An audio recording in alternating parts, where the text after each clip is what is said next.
সংযুক্ত আরব আমিরাতে এবার বাংলাদেশের লাল সবুজের পতাকা উড়ালো ৩ শতাধিক প্রবাসী বাংলাদেশি। দেশটির জাতীয় দিবস উপলক্ষে দুবাইয়ের ডাউন টাউন এলাকায় অনুষ্ঠিত প্যারেডে বাংলাদেশ সহ প্রায় ৪৭টি দেশ অংশ নেয়।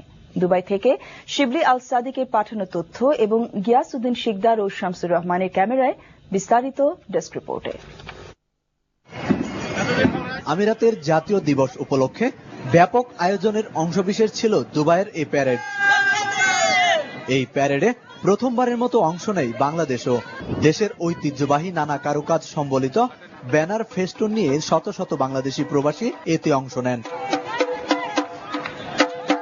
এই জায়গায় যারা পার্টিসিপেট করেছেন তাদেরকে আমরা দেখে এখন আমি অবশ্যই বলতে পারি যে আমরা অবশ্যই একটা সুন্দর ভাবমূর্তির বাংলাদেশ তুলে ধরতে সক্ষম হয়েছি। প্যারেডে আমিরাতের সেনা, পুলিশ বাহিনী, সিভিল ডিফেন্স ও রাষ্ট্রীয় সংস্থা ছাড়াও বিভিন্ন সরকারি বেসরকারি সংস্থা অংশ নেয়।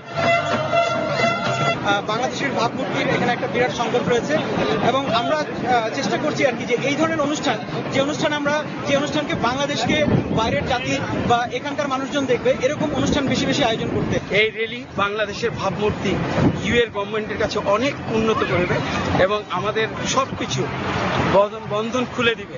এর পাশাপাশি ৪৭টি দেশের জাঁকজমকপূর্ণ অংশগ্রহণ ছিল চোখে পড়ার মতো।